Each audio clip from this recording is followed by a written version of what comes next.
Raisonner l'autre pour qu'il se sente mieux est souvent une perte d'énergie.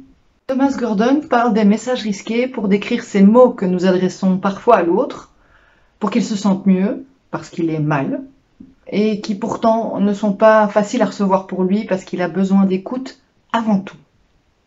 Il existe 3 types de messages risqués. Premièrement, les messages de jugement. Jugement sur l'autre, sur son émotion, sur sa situation, sur la manière de gérer ses émotions. Par exemple, est-ce que ça vous calme, vous, quand on vous dit ça sert à rien de s'énerver ou encore tu es trop sensible? Pas tellement, hein. Un deuxième type de message risqué est la solution.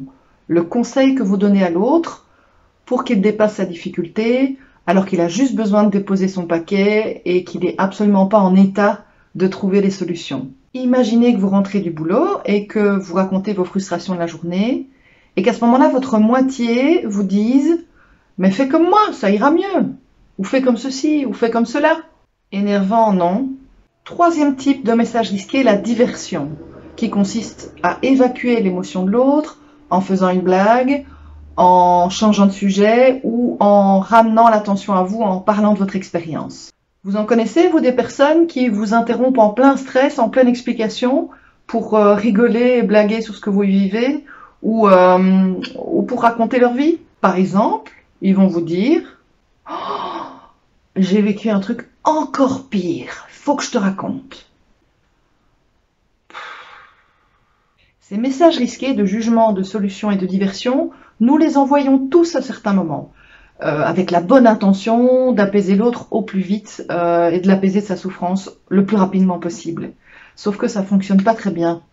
Vous pourriez même être choqué que votre interlocuteur réagisse mal, alors que de votre point de vue, vous avez été super sympa. Vous avez proposé des solutions, donné votre avis, vous avez essayé de lui changer les idées et il n'est pas content. Si vous ne savez pas vraiment si votre interlocuteur a besoin d'écoute, je vous conseille ceci. Vous pourriez, premièrement, vérifier l'envie de votre interlocuteur, son attente. Est-ce qu'il a envie d'être écouté ou pas? Simplement en lui demandant « T'as envie que je t'écoute ou tu veux que je te donne mon avis ?»